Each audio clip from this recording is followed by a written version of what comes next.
Nós vamos falar um pouco hoje de tipos de tratamento cirúrgico para vocês entenderem qual que é a diferença das indicações de cada um.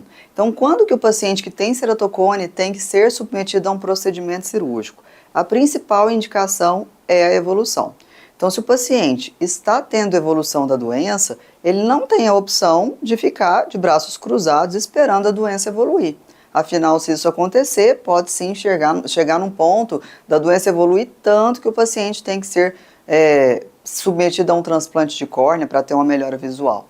Então, quais são os tratamentos que nós temos, cirúrgicos, que estabilizam a doença? Já está estabelecido e cientificamente comprovado, inclusive, que o crosslinking é um dos procedimentos mais utilizados para a estabilização do ceratocone.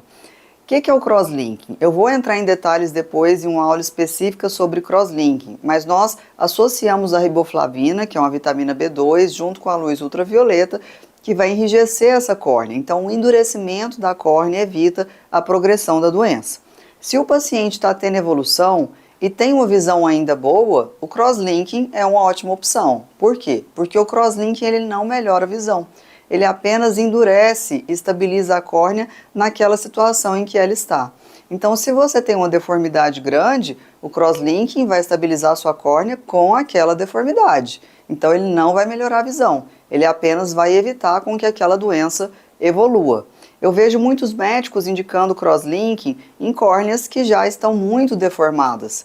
E a minha conduta normalmente é diferente, porque para mim faz muito mais sentido a gente diminuir aquela deformidade, como por exemplo a cirurgia de anel, e acompanhar o paciente, porque se o paciente evolui pós-anel, aí sim a gente faz o crosslinking. E nós vemos também muitos médicos indicando os dois procedimentos juntos, porque eles seguem a linha de que o crosslinking é para estabilizar e o anel é para restabelecer a visão, diminuindo a deformidade. O que eu não concordo também, porque eu já vi complicações acontecerem nessas associações de tratamentos. Então, o paciente desenvolveu uma cicatrização exacerbada, que é o haze, né, como se fosse um queloide, que forma uma mancha na córnea, piorando a visão do paciente. Então, para que eu vou submeter o paciente a dois procedimentos simultâneos, se na maior parte dos casos que eu trato, a gente faz o anel e o paciente não evolui, né? Então, normalmente, qual que é a conduta? Assim, ao meu ver, que eu considero, isso é de fato um tema muito controverso nos congressos, as opiniões se divergem, então eu vou falar para vocês como que eu conduzo os pacientes. Se o paciente tem uma visão boa e está evoluindo, normalmente eu faço crosslinking, para que aquela visão continue da forma que está, não piore, e para que a doença estabilize. Se o paciente ele tem uma visão ruim por conta da deformidade corneana e quer melhorar, por exemplo, a visão com a utilização de um óculos ou reduzir o grau para ficar mais independente, já que uma das coisas que o anel faz é isso, né, reduzir o grau, aí eu trato aquela deformidade com o anel, acompanho o paciente e se o paciente continua evoluindo pós-anel, aí sim eu associo com crosslinking. Então, assim, existem também hoje alguns artigos que comentam sobre a possibilidade do crosslinking oral. Esse crosslinking oral, ele não é ainda um tratamento que é cientificamente comprovado que faz bem. Qual seria o objetivo do crosslinking oral? É não submeter o paciente a um crosslinking cirúrgico, porque o crosslinking cirúrgico não é um procedimento isento de riscos. Quais seriam os riscos envolvidos com isso? É o risco da cicatrização exacerbada que a gente não consegue prever e do paciente ter esse haze, que é essa mancha que às vezes se forma com essa cicatrização que faz o paciente inclusive ter uma piora visual pós-procedimento, que é tudo que a gente não quer. Então, existem estudos em andamento sobre a utilização dessa riboflavina oral, né, que é a mesma riboflavina utilizada no crosslinking cirúrgico que a gente pinga no olho, e aí o paciente ingere essa riboflavina oral e fica exposto ao sol natural, à luz ultravioleta, mas não se sabe se essa concentração que a gente ingere é suficiente para chegar na córnea e viabilizar algum efeito de enrijecimento na córnea. Então, existem sim estudos em andamento sobre isso, mas nada ainda confirmado, cientificamente comprovado que é eficiente. E o transplante de córnea, quando que eu devo indicar? Hoje em dia nós temos feito cada vez menos transplante de córnea, Porque, assim, antigamente, se o paciente tinha uma curvatura de 60, já era uma contraindicação para fazer o anel. E a gente viu que essa curvatura não é um fator limitante, inclusive foi o tema do meu doutorado. Eu coloquei anel em pacientes que já estavam na fila de transplante, com curvatura acima de 60, e nós conseguimos restabelecer a visão de praticamente 80% dos pacientes passaram a ter uma visão de 80% pós esse tratamento, complementando com lente de contato, sem a necessidade do transplante. E isso realmente mudou o paradigma no tratamento do ceratocone. Por quê? Porque tem muitos casos que iam para transplante que hoje a gente consegue restabelecer a visão com associação de tratamentos, por exemplo, com anel associado com a lente de contato escleral. Então, o transplante hoje a gente indica quando o paciente tem cicatrizes corneanas. E quando isso acontece? Como o ceratocone é uma doença progressiva que normalmente evolui, às vezes evolui tanto que chega a um ponto de uma das camadas da córnea se romper.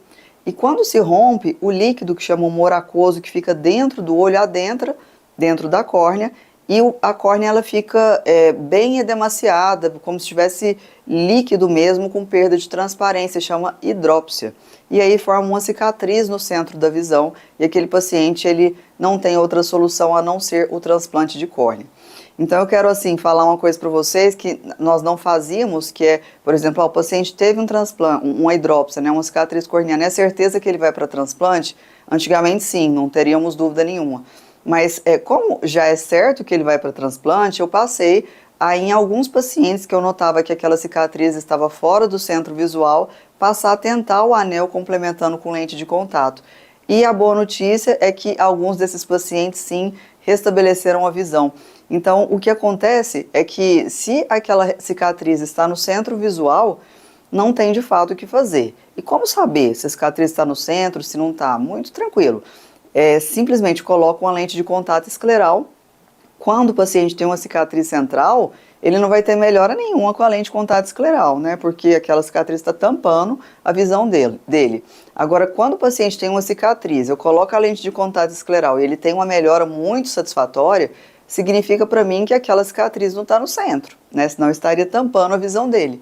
E aí sim, eu vejo a viabilidade de colocar o anel complementando com a lente, desde que aquele paciente tenha espessura suficiente no trajeto do anel para colocar o anel.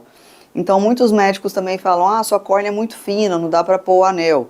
E a córnea, às vezes, é muito fina no ápice do ceratocone, mas no trajeto do anel, ela viabiliza o implante do anel.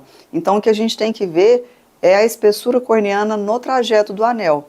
Se a gente vê que, por exemplo, a espessura corneana no trajeto do anel tem o dobro da espessura do anel a ser implantado, é viável sim, pela espessura, colocar o anel. Agora, se a córnea é muito fina, nós temos parâmetros de segurança. Então, hoje em dia, nós não indicamos o anel, mas quando a córnea é muito fina, né? O fator limitante é mais a espessura no trajeto e não a curvatura. Então, hoje em dia, nós fazemos o transplante de córnea mais em situações de cicatrizes corneanas e que mesmo tentando lente de contato, tentando anel, a gente não consegue restabelecer a visão desses pacientes. Outro tipo de tratamento que eu tenho que colocar aqui, que é uma coisa muito nova, que no mundo já está sendo difundido, é o anel de colágeno. O que é esse anel de colágeno? É um anel confeccionado de córnea. Esse anel é um anel que ele é colocado em muitos países porque, por exemplo, nos Estados Unidos não é autorizado o implante de anel, ele não é liberado pela Anvisa pelo FDA, no caso lá nos Estados Unidos, o anel que a gente utiliza aqui para ceratocone. Então, acaba que esses pacientes, eles têm uma possibilidade de colocar esse anel de colágeno, que é autorizado lá. Então, está disseminando muito, né, esses anéis de colágeno, porque é uma coisa viável para todos os países.